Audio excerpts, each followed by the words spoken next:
Well, good morning, KSPers. It's Bannock here. Sorry, I guess my name on the channel is actually Do the Research, but I normally go by the handle Bannock anyway. But anyways, so I'm back. Been on a little hiatus for a little while. Took a little break from KSP. I was waiting for the 1.0 update because I knew once that came out they were adding aerodynamics, and I had like 35 different jets to redesign from scratch. So I had to wait for that to come out, then I had to redesign them and blah blah blah, and I'm sure you guys don't want to hear about my boring life. So anyways, I'm back and we're going to get the show started. So I'm not too sure which jets I'm going to start with first, but so let's go into the space plane hangar here. Fraps in its stupid little thing in the corner, but I should turn it off, but whatever. Okay, so I'm sure, as you all know, they've made some huge changes to 1.02. So we have aerodynamics, we have lift properties, drag properties. It's a lot better. At first, I hated it, and then after I basically got used to it, it's so much better. I mean, jets fly like real jets. Even the rockets, I know a lot of people are complaining they're having spinning control issues with their rockets, and I've had this happen once in a while, but once you kind of get the hang of the way the new system works, it's so much better.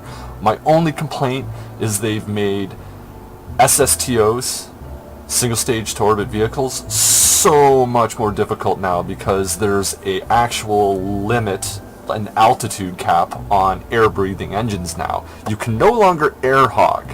So with that said, I suppose it's a lot more realistic. However, it really makes space planes a lot more challenging, especially if you want them single stage to orbit, which I do have one and it works very well, and I will do a video on that as well. But so I think what I'm going to do is I'm going to try to pull up all these jets. There's so many of them, it's going to take me forever, so I'm going to cut the video here. And I'm going to line them all up on the side of the runway so you can kind of get a feel for the scale to each other. They're all pretty much to scale. I think most of them are within 90% to 95% the actual scale, or size, if you like, of the actual crafts that they're analogs to. It's a little bit hard to make them exactly the same size because they look overtly big, because Kerbals are fairly small little guys. They're not quite as tall as human beings. In fact, I would say they're probably at most 5 feet tall. They're probably even less than that. So the jets look so out of proportion compared to the Kerbals. So I try to keep the jets to about a 90% scale ratio, which works out well anyways. So they all look pretty good. With the new system in place for modifying parts and the fine-tuning, it makes the old version just look so basic. You can do so much now. The new editing tools on all the parts are so powerful, the way the placement works. There's still some bugs, and there's a lot of legacy bugs that are still left from like 18 versions ago, but overall I'm super impressed. I love 1.02. I have no life. I've got like 1,500 hours into this program already, and I still play it. It's insane. I love this game. It was probably the best $25 I've ever spent in my life. I'll probably play it for another 3 years until, in fact, I might even mess around with it, make stuff, whatever, until they come out with another version, which I don't even want to go there. Like, I don't even want to think about it right now. So anyways, I'll cut it here, and we'll come back on the runway once I get all these babies lined up. Alright, so I'll see you soon. And we're back. So I got them all lined up. It took a little while, and of course I took a few hours in between just to design another jet. So there you go, added another one to the fleet. So we're up to, God, I don't know, enough anyway. But this is all the smaller jets lined up. I have some larger jets. I'm going to keep them in a separate video, probably the next one, just because I'm already getting 12 frames per second because there's so many parts in this area. The physics engine is melting. So the larger ones I'm going to do separately. There's not as many of them anyway. So we'll move along. Of course, A10. First one on the list. Looks pretty good. Like I said, the new system that they've got worked out for putting the parts exactly where you want them, and you can modify them in small adjustments. It's amazing how easily you can get these things to look the way you want them to look as compared to previously in like pre 0.90. But they also added new parts, which definitely helps. So anyways, so there we go. A10. Moving along. So A4 Skyhawk, older jet. The A6 Intruder. This one was interesting to do. I managed to get the side-by-side seating, kind of using two cockpits. So there you go, the A6 Intruder. And of course, the AV8 Harrier jump jet. And it is VTOL.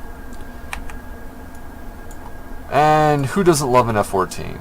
This is the new version of the F-14.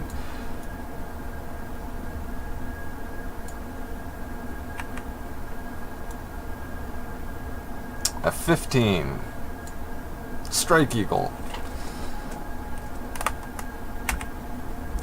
And of course the F-16 Fighting Falcon with its under the fuselage air intake, of course. And obviously the next one on the list is the F-18, the Hornet or Super Hornet.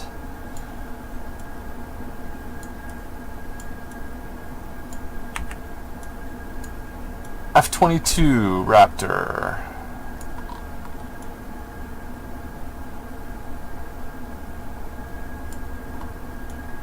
I love this jet. It's one of my favorite ones. It's the F-22. Alright. The F-29. Back in, I think it was the 80s when they designed these things. It was a competitor to the F-22. I can't remember. I think it might have been made by Grumman. I can't remember. But anyways, so technically I guess it would be the X-29. It never reached production with the United States Air Force, so but it would have been called the F-29, and as a result it doesn't have a handle, I guess. So you can call it the F-29 Fox Bat Killer. I don't know. But anyways, it's the F-29 regardless. Had that unique forward swept wing design. Flies pretty good actually. It's very maneuverable. And of course the F-35 Thunderbolt 2. Yeah. So I've got two versions of this one. This is the standard normal version, and there's also a VTOL version, just like in real life. They also have a non-VTOL version and a VTOL version. So I have both, and both work very well. So anyways, there we go. So that's the F-35. The F-4 Phantom II, of course. And the F-5 Tiger II.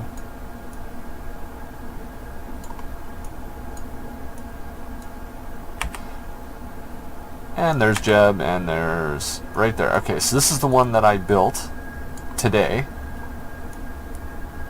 We all know that one, the F-117A.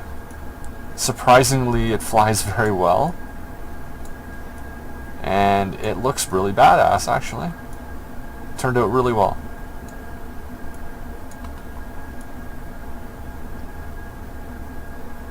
Okay, so this is the lineup we're going to be looking at. So I'll kind of zoom out, see if I can get a kind of a view for the scale of these things. So there you go. A10's probably the biggest one, at least wingspan wise. The F-14's pretty bulky. The F-15's pretty bulky.